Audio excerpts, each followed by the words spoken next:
Jack Russell Terrieren er en vidunderlig familiehund, der passer til dem, der elsker aktiviteter udendørs. Denne race er både kærlig og hengiven, men samtidig også en hund, der elsker at være i gang. Den kan f.eks.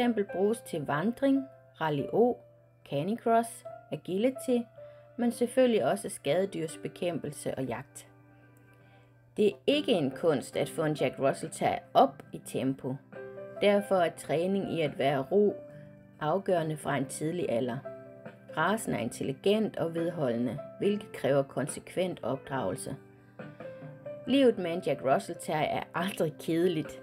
Det kan faktisk ofte være yderst underholdende. Den lille terrier udfordrer gerne grænser, men på grund af sin intelligens er den lærenem. I denne korte amatøragtige video får du et spændende indblik i hundene fra det lille hobbyopdræt af Jack Russell Terrier, kendt som Amy's Choice.